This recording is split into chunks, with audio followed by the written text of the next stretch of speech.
इयत्ता 12वी विषय मानसशास्त्र प्रकरण 2 बुद्धिमत्ता स्वाध्याय प्रश्न पहिला खालील विधाने योग्य पर्याय निवडून पूर्ण करा. 1. बुद्धिगुणांकाचे सूत्र डॅश यांनी सांगितले. पर्याय बिने स्टर्न वेशलर. त्याचे उत्तर आहे स्टर्न. बुद्धिगुणांकाचे सूत्र स्टर्न यांनी सांगितले. 2. डॅश यांनी प्रवाही बुद्धिमत्ता आणि स्फटिक बुद्धिमत्ता या संकल्पना मांडल्या. पर्याय कॅटेल थॉर्नडाईक सॅलोव्ही. उत्तर कॅटेल. कॅटेल यांनी प्रवाही बुद्धिमत्ता आणि स्फटिक बुद्धिमत्ता या संकल्पना मांडल्या. 3. डॅश ही वैयक्तिक बुद्धिमापन चाचणी आहे. पर्याय army alpha test, army beta test, block building test. उत्तर block building test. Block building test ही वैयक्तिक बुद्धिमापन चाचणी आहे. प्रश्न दुसरा पुढील विधाने चूक की बरोबर ते सांगा.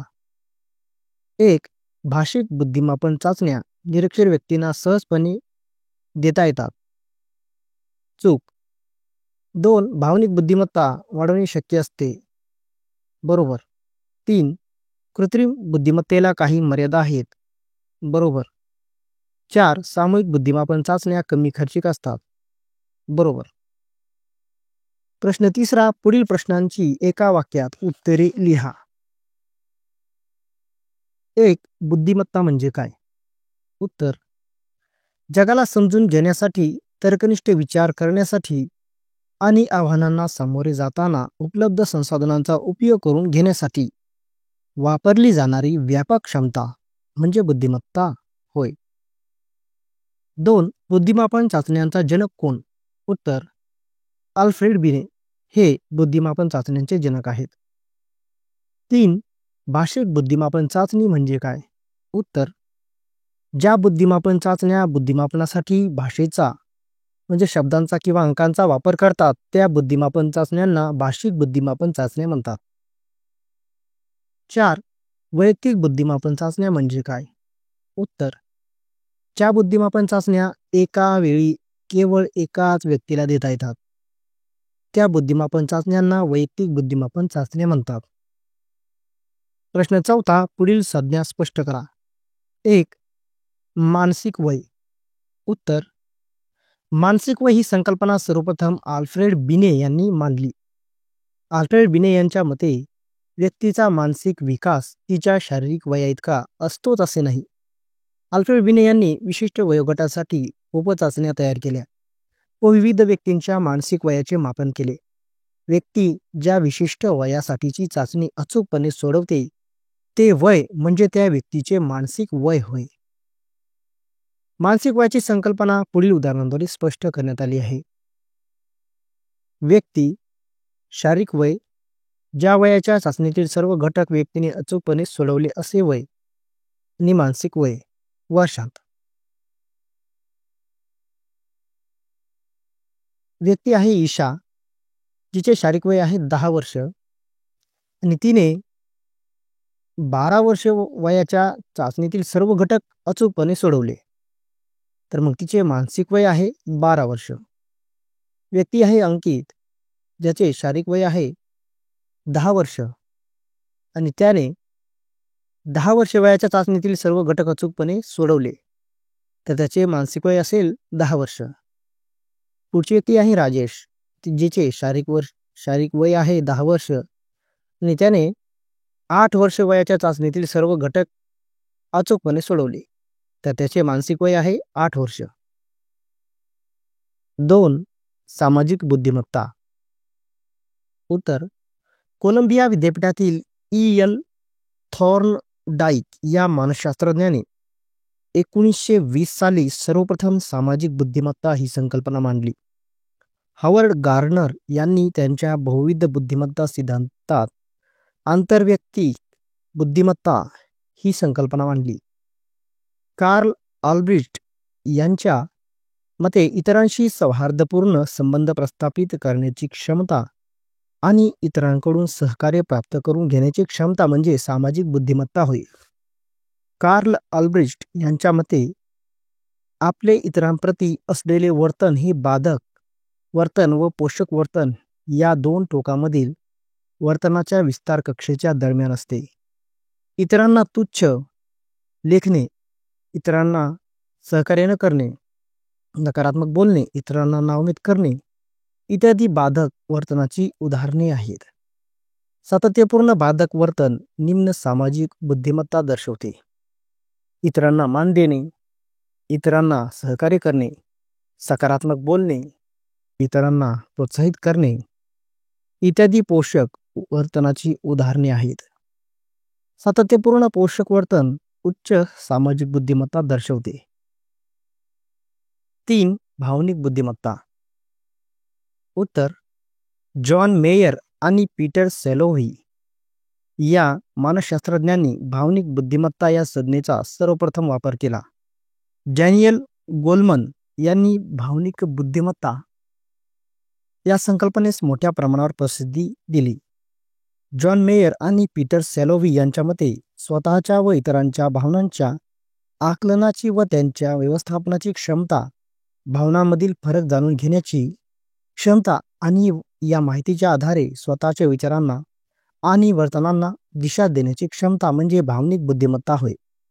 त्यांनी भावनिक बुद्धिमत्तेचे क्षमतांवर आधारित प्रारूप सुचविले आणि भावनिक बुद्धिमत्ता म्हणजे त्यात पुढील 4 बोधनिक क्षमता संचाचा समावेश होतो. 1. भावनांची जाणीव होण्याची क्षमता. स्वतःच्या व इतरांच्या भावना ओळखणे आणि त्यांचे अर्थ विवरण करता येणे. भावना उपयोगात आणण्याची क्षमता. विचार करणे आणि समस्या सोडविणे या बोधनिक कार्याकरिता भावनांशी संबंधित माहिती उपयोगात आणता येते. 3. भावना समजावून घेण्याची क्षमता. भावनिक भाषा लक्षात घेता येणे आणि विविध भावनांमधील संबंधांचे आकलन करून घेता येणे. 4. भावनांचे व्यवस्थापन करण्याची क्षमता. स्वतःच्या आणि इतरांच्या भावनांचे व्यवस्थापन करता येणे. प्रश्न 5. संक्षिप्त टिपा लिहा. 1. बुद्धी गुणांक. उत्तर: जर्मन मानसशास्त्रज्ञ विल्यम स्टर्न यांनी 1912 मध्ये सर्वप्रथम मानसिक वय व शारीरिक वय यांच्या गुणोत्तराच्या स्वरूपात बुद्धिगुणांक संकल्पना मांडली. स्टर्न यांनी सूत्राद्वारे बुद्धिगुणांकाचे मापन केले. त्यानंतर टर्मन यांनी मानसिक वय व शारीरिक वय यांच्या गुणोत्तराला 100 ने गुणून सूत्रात सुधारणा केली. हे सूत्र पुढीलप्रमाणे आहे. बुद्धिगुणांक बरोबर मानसिक वय भागिले शारीरिक वय गुणिले 100. बुद्धिगुणांकाची संकल्पना या उदाहरणाद्वारे स्पष्ट करण्यात आली आहे. व्यक्ती, मानसिक वय, शारीरिक वय, मानसिक वय व शारीरिक वय यांचा संबंध आणि बुद्धिगुणांक. तर यामध्ये व्यक्ती आहे ईशा, तिचे मानसिक वय आहे 12 वर्ष आणि शारीरिक वय जे आहे ते आहे 10 वर्ष. तर मानसिक वय व शारीरिक वय याचा काय संबंध आहे, तर मानसिक वय हे शारीरिक वयापेक्षा जास्त आहे आणि तिचा बुद्धिगुणांक 120 आहे, म्हणजेच तो सामान्यपेक्षा अधिक आहे. दुसरी व्यक्ती आहे अंकित, ज्याचे मानसिक वय आहे 10 वर्ष आणि शारीरिक वय आहे 10 वर्ष. तर याचा संबंध काय आहे, मानसिक वय शारीरिक वय इतकेच आहे आणि बुद्धिगुणांक जो आहे तो 100 आहे, म्हणजे सामान्य आहे. तिसरी व्यक्ती आहे राजेश, त्याचे मानसिक वय आहे 8 वर्ष आणि शारीरिक वय आहे 10 वर्ष. तर मानसिक वय व शारीरिक वय यांचा संबंध जो आहे तो आहे मानसिक वय शारीरिक वयापेक्षा कमी आहे आणि बुद्धिगुणांक कसा आहे तर 80 आहे, म्हणजे सामान्यपेक्षाही त्याचा बुद्धिगुणांक कमी आहे. 2. चार्ल्स स्पियरमन यांचा बुद्धिमत्ता सिद्धांत. उत्तर: 1927 मध्ये स्पियरमन यांनी घटक विश्लेषण या सांख्यिकीय तंत्राचा उपयोग करून बुद्धिमत्तेचे सामान्य घटक आणि विशेष घटक हे 2 घटक स्पष्ट केले. त्यांच्या मते दैनंदिन जीवनातील कार्ये पार पाडण्यासाठी आवश्यक असणारी किमान सक्षमता म्हणजे बुद्धिमत्तेचा सामान्य घटक होय. तर विशिष्ट क्षेत्रातील समस्या सोडवण्यासाठी आवश्यक असणारी किमान सक्षमता म्हणजे बुद्धिमत्तेचा विशेष घटक होय.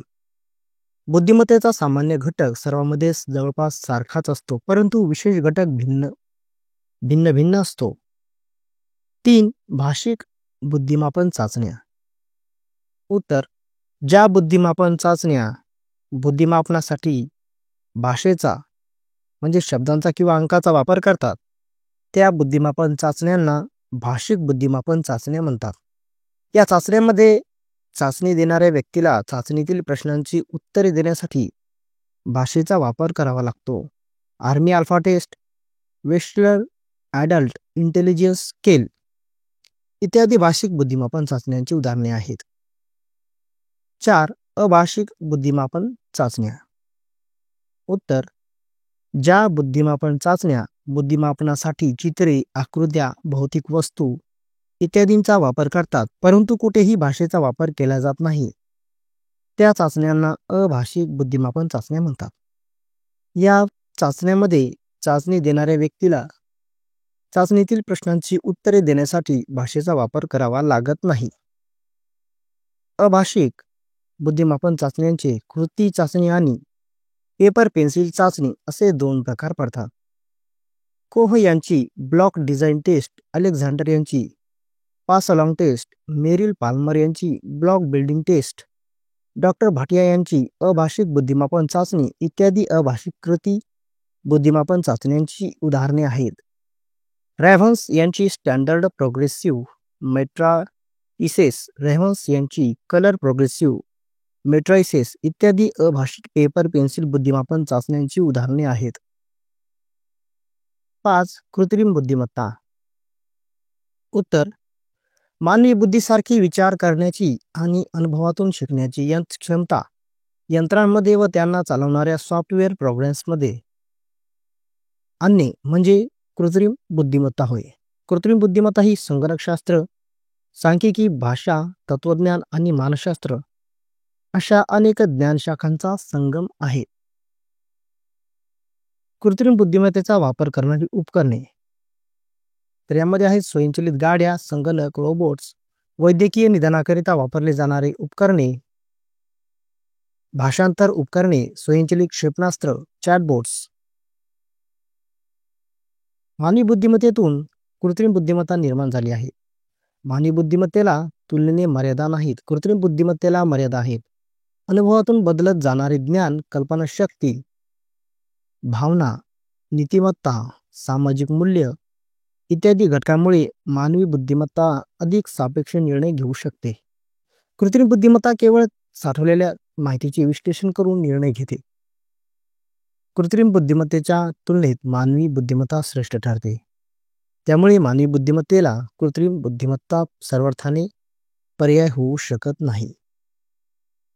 दैनंदिन जीवनातील विविध कार्ये पार पाडण्यासाठी किंवा विविध जटिल समस्या सोडवण्यासाठी आज कृत्रिम बुद्धिमत्तेचा मोठ्या प्रमाणावर वापर केला जात आहे. उदाहरणार्थ, आवाज ओळखणे, मानवी भाषा समजून घेणे, ईमेलमधील स्पॅम ईमेल ओळखणे, रोगांचे निदान करणे, आर्थिक व्यवहारातील घोटाळे शोधणे, हवामानाचे अंदाज वर्तवणे.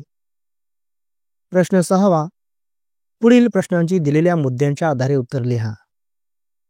1. वैयक्तिक बुद्धिमापन चाचण्यांचे स्वरूप स्पष्ट करा. मुद्दे आहेत अर्थ, फायदे आणि तोटे. उत्तर: अर्थ: ज्या बुद्धिमापन चाचण्या एका वेळी केवळ एकाच व्यक्तीला देता येतात त्या बुद्धिमापन चाचण्यांना वैयक्तिक बुद्धिमापन चाचण्या म्हणतात. बिने यांची बुद्धिमापन चाचणी, वेस्टलर यांची बुद्धिमापन चाचणी, डॉक्टर भाटिया यांची कृती बुद्धिमापन चाचणी, कोहेस यांची ब्लॉक डिझाइन टेस्ट इत्यादी वैयक्तिक बुद्धिमापन चाचण्यांची उदाहरणे आहेत. फायदे: मानसशास्त्रज्ञाला चाचणी देणाऱ्या व्यक्तीशी सुसंवाद प्रस्थापित करता येतो. मानसशास्त्रज्ञाला चाचणी देणाऱ्या व्यक्तीच्या भावना, मनस्थिती, हावभाव इत्यादींविषयीची अधिक माहिती मिळू शकते. सामूहिक चाचण्यांच्या तुलनेत वैयक्तिक बुद्धिमापन चाचण्या सर्जनशील विचारांचे मापन करण्यात अधिक सक्षम असतात. 3. तोटे. वैयक्तिक बुद्धिमापन चाचण्या वेळ, पैसा व श्रम जास्त खर्च होतात. वैयक्तिक बुद्धिमापन चाचण्या घेण्यासाठी चाचण्यांच्या गुणधर्मांसाठी व प्राप्तांकांच्या विश्लेषणासाठी प्रशिक्षित व अनुभवी मानसशास्त्रज्ञांची आवश्यकता असते. 2. सामूहिक बुद्धिमापन चाचण्यांचे स्वरूप स्पष्ट करा. मुद्दे आहेत अर्थ, फायदे, तोटे. उत्तर. अर्थ. अनेक व्यक्तींना देता येतात त्या बुद्धिमापन चाचण्यांना सामूहिक बुद्धिमापन चाचण्या म्हणतात. ज्या चाचण्या अनेक व्यक्तींना देता येतात त्या बुद्धिमापन चाचण्यांना सामूहिक बुद्धिमापन चाचण्या म्हणतात. पहिल्या महायुद्धाच्या काळात सैनिकांची सैन्यात भरती करण्यासाठी सामूहिक बुद्धिमापन चाचण्यांचा वापर करण्यात आला. सामूहिक बुद्धिमापन चाचण्या प्रामुख्याने मोठ्या समुदायाच्या बुद्धिमापनासाठी उपयुक्त ठरतात. Army alpha test, army general classification test, Raven's यांची स्टँडर्ड प्रोग्रेसिव्ह मेट्रायसिस इत्यादी सामूहिक बुद्धिमापन चाचण्यांची उदाहरणे आहेत. 2. फायदे. सामूहिक बुद्धिमापन चाचण्यामध्ये वेळ, पैसा व श्रम यांची बचत होते. सामूहिक बुद्धिमापन चाचण्यामध्ये चाचणी घेणाऱ्या मानसशास्त्रज्ञाची भूमिका अत्यल्प असते. त्यामुळे या चाचण्या घेण्यासाठी खास प्रशिक्षणाची आवश्यकता असतेच असे नाही. 3. तोटे. सामूहिक बुद्धिमापन चाचण्या घेणाऱ्या मानसशास्त्रज्ञाला चाचणी देणाऱ्या प्रत्येकाशी सुसंवादासाठी, सहकार्यासाठी आणि बुद्धिमापन प्रक्रियेतील गोडी टिकवून ठेवण्यासाठी संधी मिळतेच असे नाही. वैयक्तिक चाचण्यांच्या तुलनेत सामूहिक बुद्धिमापन चाचण्या सर्जनशील विचारांचे मापन करण्यात कमी सक्षम असतात. प्रश्न 7. पुढील प्रश्नांची सविस्तर उत्तरे लिहा. 1. बुद्धिमापनाचा इतिहास स्पष्ट करा. उत्तर. पॉल ब्रोका आणि सर फ्रान्सिस गाल्टन या शास्त्रज्ञांनी बुद्धिमापनाविषयी सर्वप्रथम विचार केला. 1880च्या दशकात सर फ्रान्सिस गाल्टन यांनी कवटीचा आकार, प्रतिक्रिया काळ, दृष्टी अचूकता, श्राव्य मर्यादा पातळी, श्वसन क्षमता इत्यादी परिवर्त्य मोजणारी चाचणी विकसित केली. कवटीच्या आकाराचे मापन करून बुद्धिमत्ता ठरवता येते असे मत त्यांनी मांडले.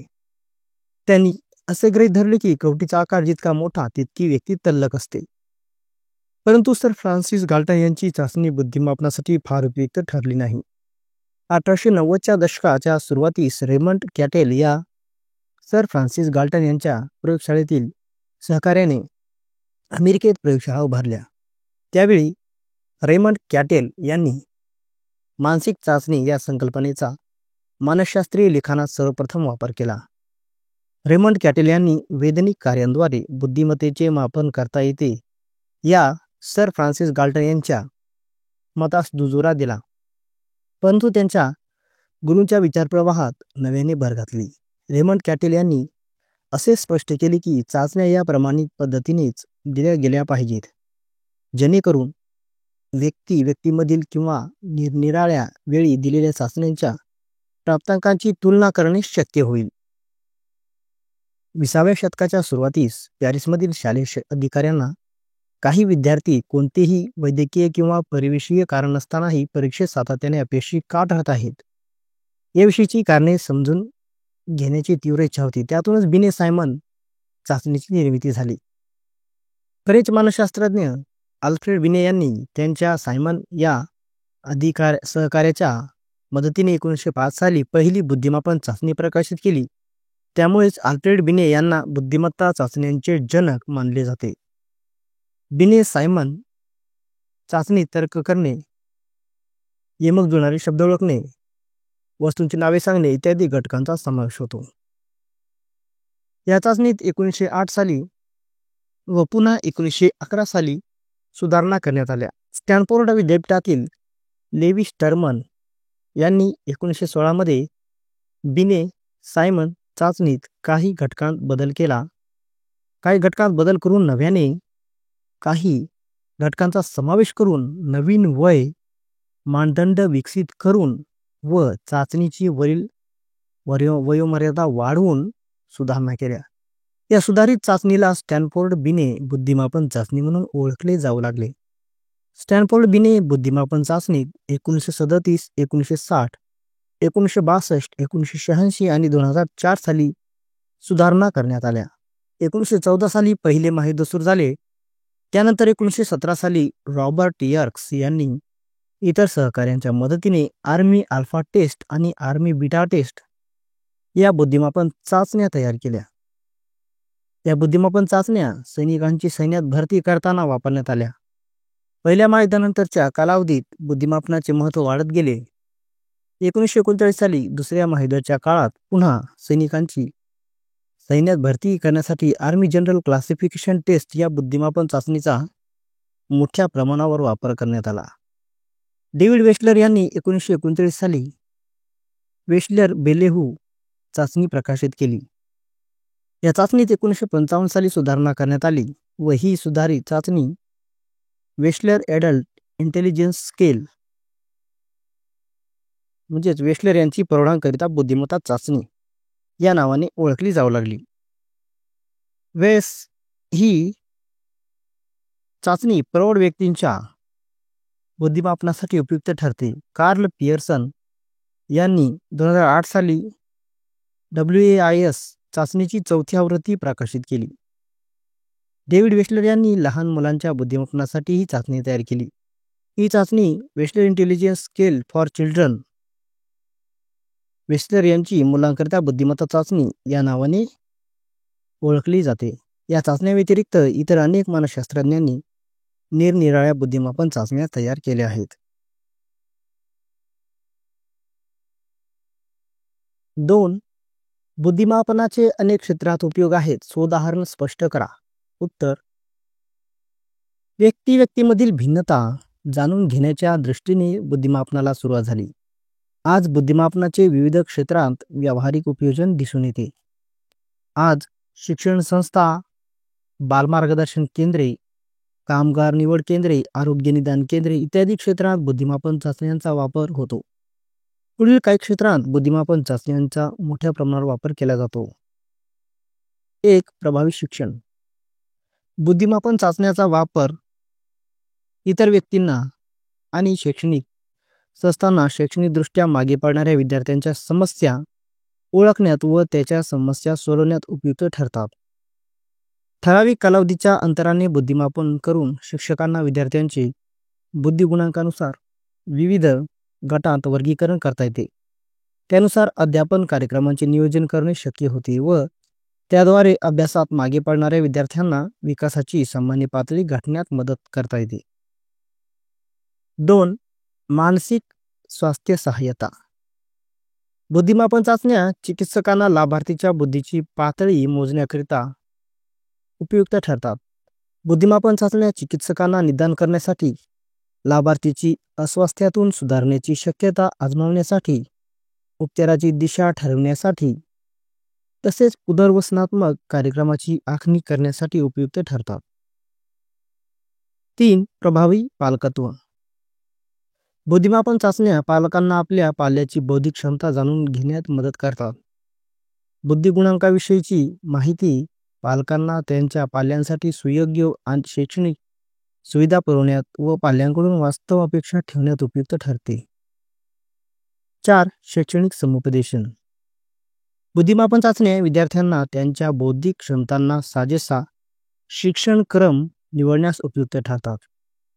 त्यामुळे अपयश, वेळेचा आणि पैशाचा अपव्यय इत्यादी समस्या कमी होतात व यशस्वी होण्याच्या शक्यता वाढते. 5. व्यावसायिक समुपदेशन.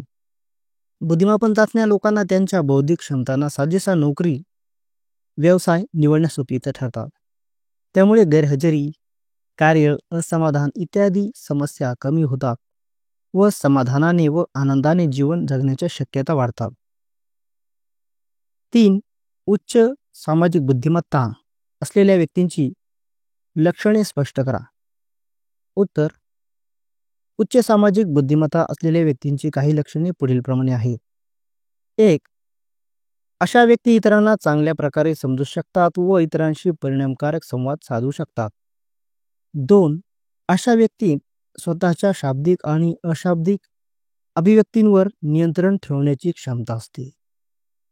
3. अशा व्यक्ती उत्तम वक्ता व उत्तम श्रोता असतात. 4. अशा व्यक्तीत इतरांच्या भावना, प्रेरणा, गरजा आणि इच्छा समजून घेण्याचे कौशल्य असते. 5. अशा व्यक्तींना सामाजिक गतिशीलतेचे प्रभावीपणे आकलन होते. 6.